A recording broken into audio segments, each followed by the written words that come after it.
मेरे सुकून आप लोग का स्वागत है जी। आप सभी का प्यारा सा यूट्यूब चैनल साहिल संघर्ष स्टडी में जी। आप लोग स्वस्थ होंगे, मस्त होंगे जी। बिल्कुल 100% देकर आप लोग अपना स्टडी कर रहे होंगे जी, क्योंकि आपका एग्जाम बहुत ही नज़दीक है जी।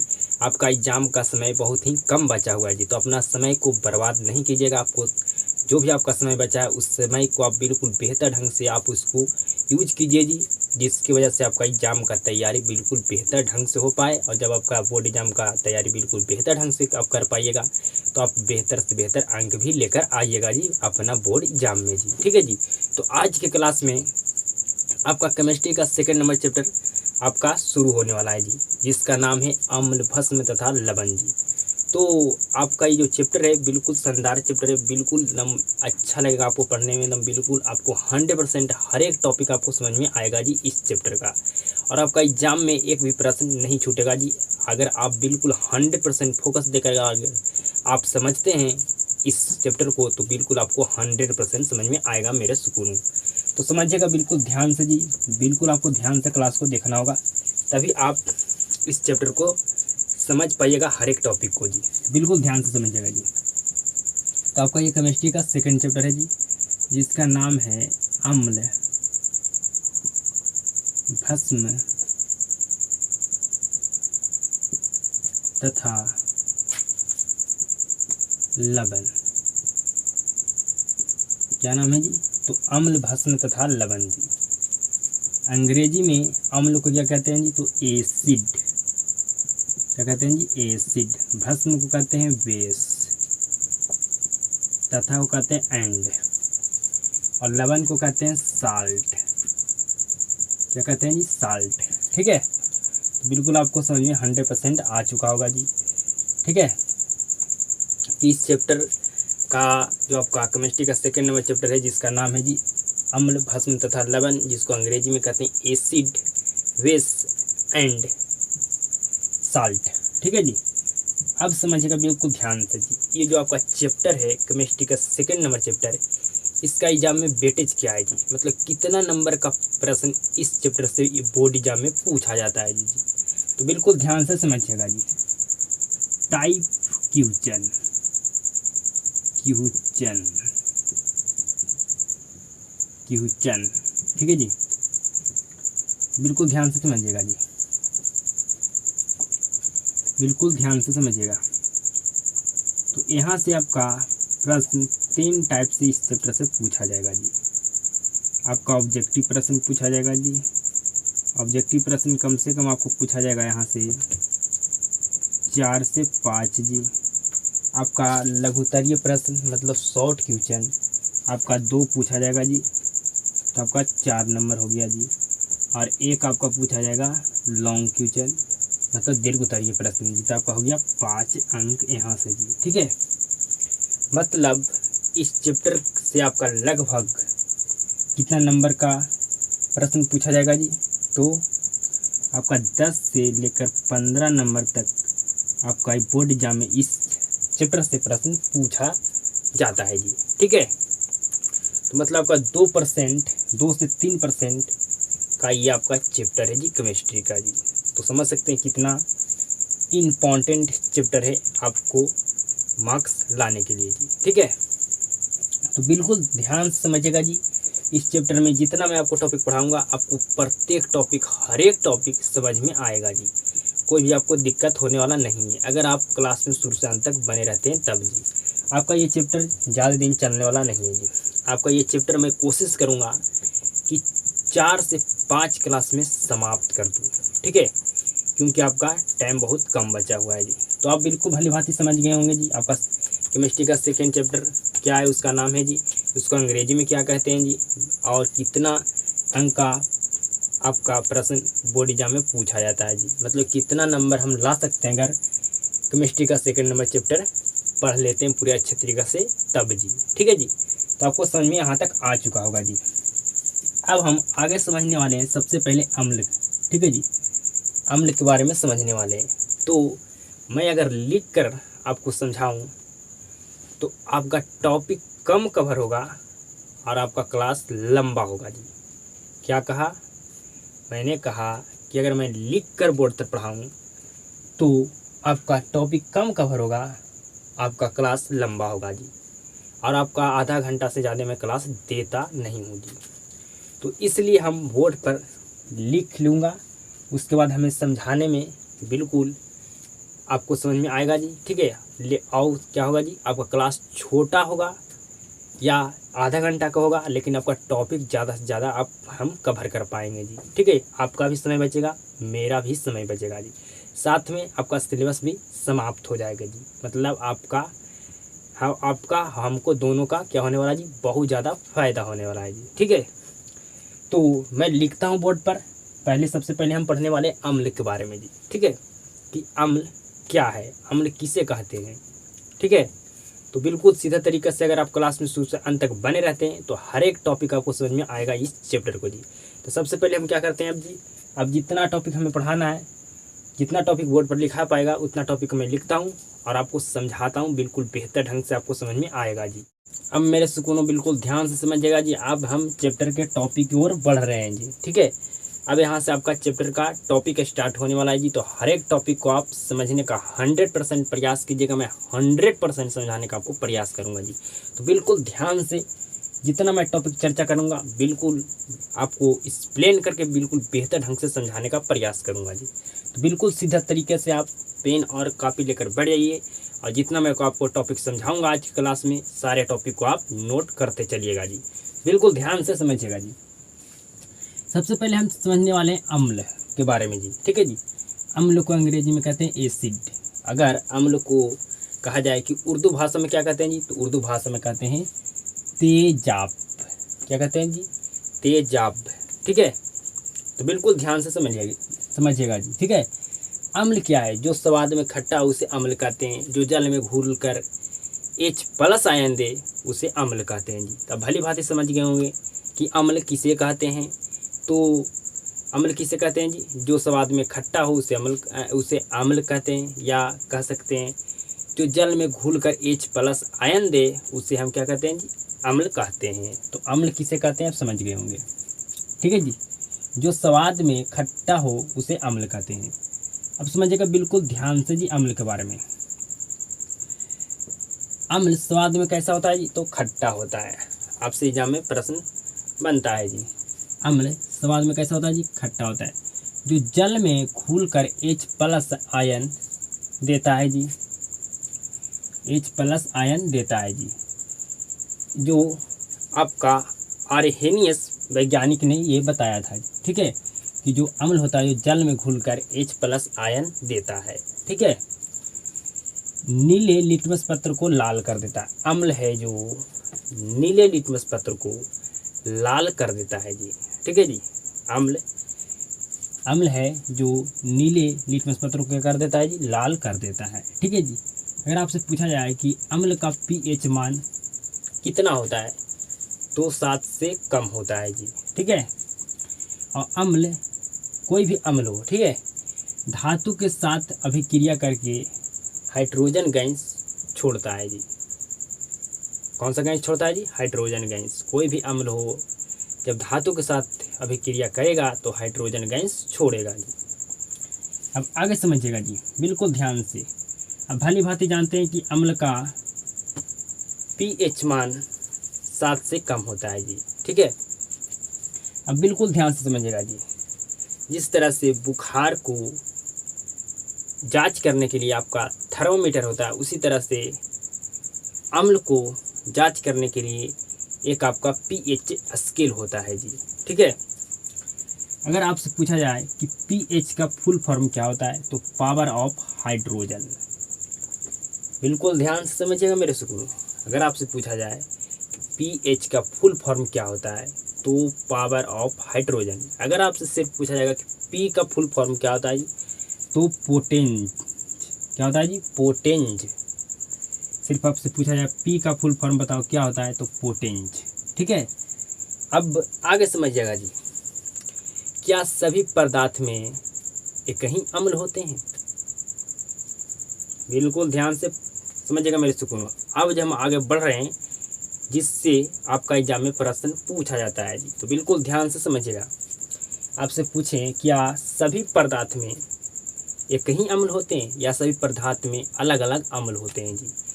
अब जो हम चैप्टर की ओर आगे बढ़ रहे हैं, यहाँ से एग्जाम में आपका प्रश्न पूछा जाता है जी, तो बिल्कुल ध्यान से समझिएगा जी। पदार्थ है और अम्ल है जी, ठीक है। तो अगर कोई पदार्थ नींबू या संतरा है तो उसमें कौन सा अम्ल पाया जाता है जी, तो सिट्रिक अम्ल है, ठीक है जी। आपसे एग्जाम में प्रश्न पूछा जाता है कि नींबू और संतरा में कौन सा अम्ल पाया जाता है, तो कौन सा अम्ल पाया जाता है जी, बताइए।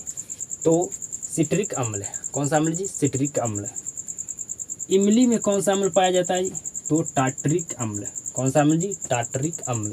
अगर आपसे पूछा जाए कि नींबू संतरा में सतरा बुलाया जाता है, इसके लिए सॉरी जी, नींबू या संतरा में कौन सा अम्ल पाया जाता है, तो सिट्रिक अम्ल। इमली में कौन सा अम्ल पाया जाता है, तो टार्टरिक अम्ल जी, ठीक है। सेब में कौन सा अम्ल पाया जाता है जी, तो मेलिक अम्ल या मौलिक अम्ल, ठीक है। बिल्कुल ध्यान से समझिएगा जी। सिरका में कौन सा अम्ल पाया जाता है जी, तो एसिटिक अम्ल। क्या जी, एसिटिक अम्ल। कौन सा अम्ल पाया जाता है जी, सिरका में कौन सा अम्ल पाया जाता है, तो एसिटिक अम्ल, ठीक है जी। बिल्कुल ध्यान से समझिएगा, ठीक है। अगर आपसे पूछा जाए कि टमाटर में कौन सा अम्ल पाया जाता है, तो ऑक्जेलिक अम्ल जी। कौन सा अम्ल जी, ऑक्जेलिक अम्ल पाया जाता है। अमाशय में कौन सा अम्ल पाया जाता है जी, तो हाइड्रोक्लोरिक अम्ल पाया जाता है। कौन सा अम्ल जी, हाइड्रोक्लोरिक अम्ल। आगे समझिएगा, चाय में कौन सा अम्ल पाया जाता है जी, तो चाय में आपका टेनिक अम्ल पाया जाता है जी। अगर विटामिन सी में पूछा है कौन सा अम्ल पाया जाता है जी, तो एस्कॉर्बिक अम्ल पाया जाता है। कौन सा अम्ल पाया जाता है जी, विटामिन सी में, तो एस्कॉर्बिक अम्ल। अगर आपसे पूछा जाए लाल चींटी या मधुमक्खी के डंक में कौन सा अम्ल पाया जाता है जी, तो फॉर्मिक अम्ल या मेथोनोइक अम्ल जी। जब लाल चींटी काटता है तो वहाँ पर एक अम्ल छोड़ता है, जिसकी वजह से क्या होता है जी, दर्द होता है, ठीक है जी। तो आपसे पूछा जाए कि लाल चींटी में कौन सा अम्ल पाया जाता है या मधुमक्खी के डंक में कौन सा अम्ल पाया जाता है, तो आपको बताना है कि फॉर्मिक अम्ल पाया जाता है जी, ठीक है जी। फॉर्मिक अम्ल पाया जाता है जी। तो आप बिल्कुल भली भांति इतना तो समझ गए होंगे जी, सारे जो आपको मैं समझाया हूँ जी, ठीक है। अगर आपसे पूछा जाए कि बताइए टमाटर में कौन सा अम्ल पाया जाता है, तो ऑक्जेलिक अम्ल पाया जाता है, ठीक है जी। अगर पूछा जाए अमाशय में कौन सा अम्ल पाया जाता है, तो हाइड्रोक्लोरिक अम्ल पाया जाता है। अगर पूछा जाए कि सिरका में कौन सा अम्ल पाया जाता है, तो एसिटिक अम्ल पाया जाता है जी। कौन सा अम्ल जी, एसिटिक अम्ल पाया जाता है, ठीक है जी। सिरका में कौन सा अम्ल पाया जाता है जी, तो सिरका में पाया जाता है एसिटिक अम्ल, ठीक है जी। तो बिल्कुल ध्यान से आप, जितना मैं आपको समझाया आप बिल्कुल ध्यान से समझ गए होंगे जी, ठीक है जी। अब हम आगे की ओर बढ़ते हैं जी, ठीक है। अब हम आगे जो आपको टॉपिक पढ़ाना है उस टॉपिक को मैं इस बोर्ड पर लिखता हूँ और आपको बिल्कुल बेहतर ढंग से आपको समझाता हूँ जी। इतना तो आप समझ गए होंगे बिल्कुल 100% मेरे सुकूनों। अब नेक्स्ट समझिएगा मेरे सुकूनों बिल्कुल ध्यान से जी। आपसे प्रश्न पूछा जाए कि कोई अम्ल में मुख्य रूप से क्या रहते हैं, क्या आपसे प्रश्न पूछे जी, आपसे प्रश्न पूछ रहे हैं कि अगर कोई अम्ल है तो उसमें मुख्य रूप से क्या रहते हैं जी, बताइए। तो आपका यहाँ पर अम्ल है, यहाँ पर HCl मतलब हाइड्रोक्लोरिक अम्ल, ठीक है जी। आपका यहाँ पर है HNO3 मतलब अमोनिया, ठीक है। और आपका यहाँ पर है H2SO4 मतलब सल्फ्यूरिक अम्ल, ठीक है जी। और यहाँ पर आपका है आपका एसिटिक अम्ल CH3COOH, ठीक है जी। तो कोई भी अम्ल है, ठीक है जी, उसमें मुख्य रूप से क्या रहता है, तो हाइड्रोजन रहता है जी। यहाँ भी आपका हाइड्रोजन है, यहाँ भी हाइड्रोजन है, यहाँ भी हाइड्रोजन है, यहाँ भी हाइड्रोजन है जी, ठीक है। तो क्या रहता है जी, हाइड्रोजन रहता है। इसका आंसर क्या होगा जी, इस क्वेश्चन का आंसर क्या होगा जी, हाइड्रोजन, ठीक है जी। आपसे क्या प्रश्न पूछा जाएगा जी, पूछा जाएगा कि कोई अम्ल में मुख्य रूप से क्या रहते हैं, तो हाइड्रोजन रहते हैं जी, ठीक है जी। आपको हम समझा दिए जी। मतलब HCl है तो यहाँ पर आपका हाइड्रोक्लोरिक अम्ल है तो यहाँ पर H है जी, ठीक है, मतलब हाइड्रोजन है जी। आपका HNO3 मतलब अमोनिया है तो अमोनिया में आपका यहाँ पर भी आपका H है, मतलब हाइड्रोजन है जी। आपका सल्फ्यूरिक अम्ल है, यहाँ भी H है जी। यहाँ पर एसिटिक अम्ल है, यहाँ भी H है जी। मतलब कोई भी अम्ल हो तो उसमें मुख्य रूप से क्या रहते हैं जी, तो हाइड्रोजन रहते हैं। अब आगे समझिएगा जी, शक्ति के आधार पर अम्ल को हम कितने तरह से बांट सकते हैं, बिल्कुल ध्यान से समझिएगा जी। तो शक्ति के आधार पर हम अम्ल को दो तरह से बांट सकते हैं जी। पहला आपका है प्रबल अम्ल और दूसरा आपका है दुर्बल अम्ल जी, ठीक है। अब हम समझते हैं प्रबल अम्ल के बारे में और नेक्स्ट समझेंगे दुर्बल अम्ल के बारे में जी। तो समझिएगा बिल्कुल ध्यान से, प्रबल अम्ल, ठीक है जी, जो जल में पुनः घुलकर H+ आयन तेजी से देते हैं उसे हम क्या कहते हैं जी, उसे प्रबल अम्ल कहते हैं, ठीक है जी, प्रबल अम्ल कहते हैं, प्रबल अम्ल कहते हैं। पूछा जाए कि प्रबल अम्ल किसे कहते हैं, तो जो जल में पुनः घुलकर H+ आयन तेजी से देते हैं उसे क्या कहते हैं जी, प्रबल अम्ल कहते हैं। अब आगे समझिएगा दुर्बल अम्ल। दुर्बल अम्ल किसे कहते हैं जी, जो जल में अंशतः घुलकर H+ आयन कम देते हैं, उसे दुर्बल अम्ल कहते हैं जी, ठीक है जी। प्रबल अम्ल किसे कहते हैं जी, तो जो जल में पुनः घुलकर H+ आयन तेजी से देते हैं उसे क्या कहते हैं जी, प्रबल अम्ल कहते हैं। दुर्बल अम्ल जी, जो जल में अंशतः घुलकर H+ आयन कम देते हैं, कम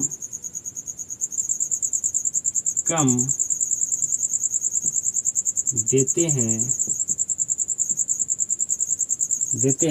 उससे कौन सा अम्ल कहते हैं जी, दुर्बल अम्ल कहते हैं।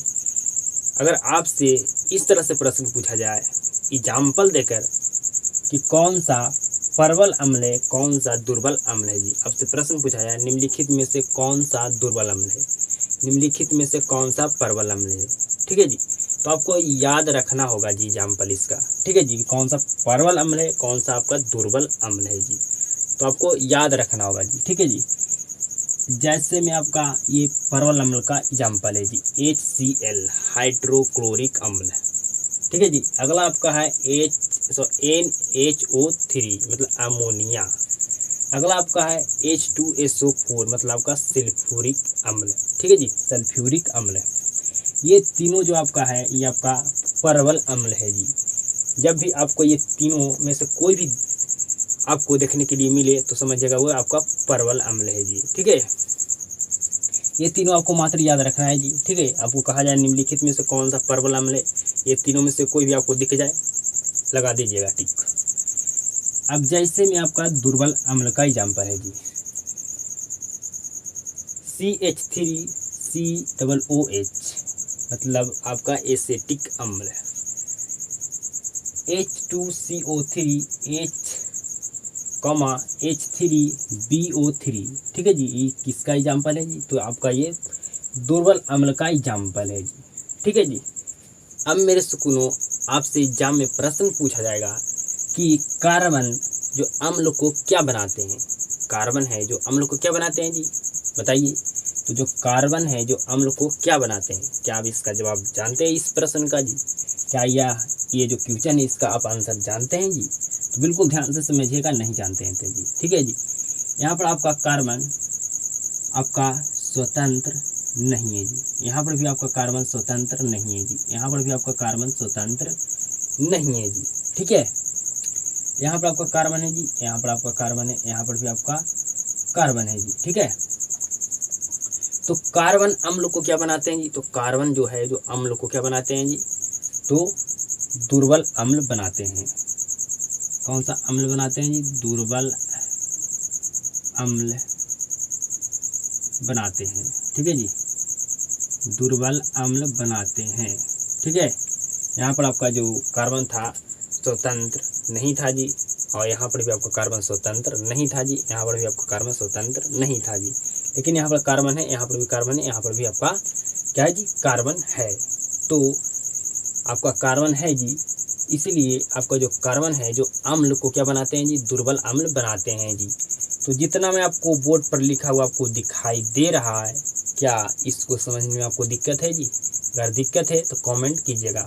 मुझे हिसाब से मैं कह सकता हूँ कि आपको कोई भी दिक्कत नहीं हुआ होगा जी समझने में, क्योंकि आपको बिल्कुल डिटेल में आपको समझा रहे हैं जी। ठीक है जी, कुछ भी नहीं आप यहाँ पढ़े जी, बिल्कुल आपको समझ में आ चुका होगा जी। ठीक है, कि कोई भी सबसे पहले हम समझाएं आपको, जो आपको समझाते आ रहे हैं पूरा रिवीजन करेंगे तो आपका क्लास और लंबा हो जाएगा। हमें टॉपिक ज़्यादा खींचना है जी। ठीक है, इसके लिए मैं क्लास जितना ज़्यादा टॉपिक खींचने का मैं सोच रहा हूँ जी। ठीक है, जितना ज़्यादा आपका टॉपिक मैं कंप्लीट कर पाऊँ जी, जिससे आपका चैप्टर जल्द ही जल्द समाप्त हो जाएगी। तो आपको ये बोर्ड पर जितना आपको दिखाई दे रहा है लिखा हुआ, आपको समझ में आ चुका होगा जी। अब हम आगे मतलब नेक्स्ट टॉपिक को बोर्ड पर लिखते हैं, आपको बेहतर ढंग से समझ में आपको समझाते हैं जी। बिल्कुल 100% समझ में आएगा जी। इतना जितना मैं आपको बताया हूँ उतना तो आपको 100% अभी तक आपको समझ में आ चुका होगा मेरे सुकूनों। अब नेक्स्ट समझिएगा मेरे सुकूनों बिल्कुल ध्यान से जी। ये जो सभी अम्ल है जो जल में घुलकर क्या देते हैं जी, H+ आयन देते हैं जी। अब नेक्स्ट समझिएगा जी, अम्ल को अगर मात्रा के अनुसार बांटें तो कितना तरह से बांट सकते हैं जी, तो 2 तरह से बांट सकते हैं जी। जिस तरह से शक्ति के आधार पर हम अम्ल को कितने तरह से बांटें जी, 2 तरह से बांटें जी। ठीक है, प्रबल अम्ल और दुर्बल अम्ल जी। उसी तरह से अम्ल को अगर मात्रा के अनुसार बांटें तो 2 तरह से बांट सकते हैं जी। पहला सांद्र अम्ल, दूसरा आपका होगा तनु अम्ल जी। बिल्कुल ध्यान से समझिएगा जी। यहाँ पर आपका क्या है जी, एक मिश्रण है। ठीक है, बिल्कुल ध्यान से समझिएगा। क्या है जी, आपका यहाँ पर एक मिश्रण है।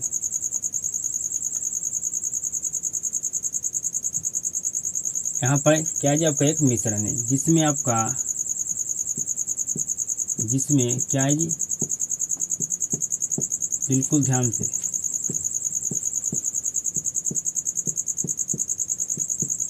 यहाँ पर आपका 5 लीटर अम्ल है। ठीक है जी, और 2 लीटर जल है। ठीक है जी, मतलब जहाँ पर अम्ल की मात्रा ज़्यादा हो उसे क्या कहते हैं जी, सांद्र अम्ल कहते हैं। ठीक है जी, जहाँ पर अम्ल की मात्रा ज़्यादा हो उसे हम सांद्र अम्ल कहते हैं जी। ठीक है, अब बिल्कुल ध्यान से समझिएगा। यहाँ पर आपका एक मिश्रण है जी। ठीक है जी, बिल्कुल ध्यान से।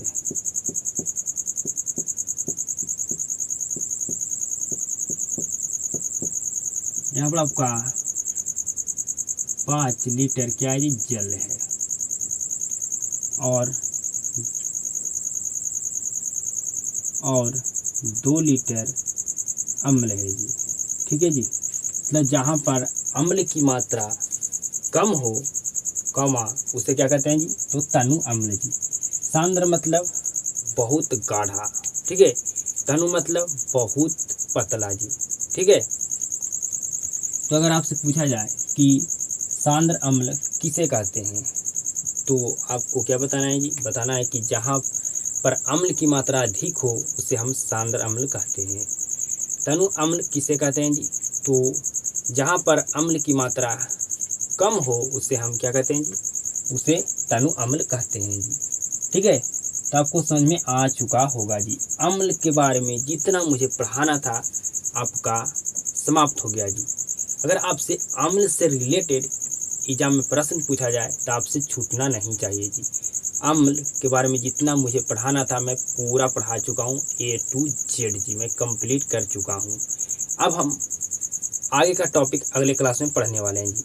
तो आप बिल्कुल 100% आज की क्लास में जितना मैं आपको पढ़ाया हूँ उतना आपको 100% समझ में आया होगा जी। कब आपको समझ में आया होगा जी, जब आप क्लास में बिल्कुल शुरू से अंत तक बने होंगे और बिल्कुल 100% फोकस देकर अगर आप समझ रहे होंगे तब आपका ध्यान अगर भटक गया होगा तो आपको समझ में नहीं आया होगा जी। अगर आप ध्यान आपका नहीं भटका होगा तो समझिए आपको 100% समझ में आया होगा जी। इसको अंग्रेजी में कहते हैं, अगर ध्यान भटक जाए तो मतलब डिस्ट्रैक्शन हो गए हैं आप जी। अगर ध्यान नहीं भटका तो आप डिस्ट्रैक्शन नहीं हुए जी, ठीक है। तो अगर आपको पूरा बेहतर ढंग से ये चैप्टर समझ में आ रहा है तो इस क्लास को एक लाइक जरूर करना जी, और क्लास को शुरू से अंत तक देखने के लिए आपको धन्यवाद। आप सबके साथ मुलाकात होता है जी नेक्स्ट क्लास में।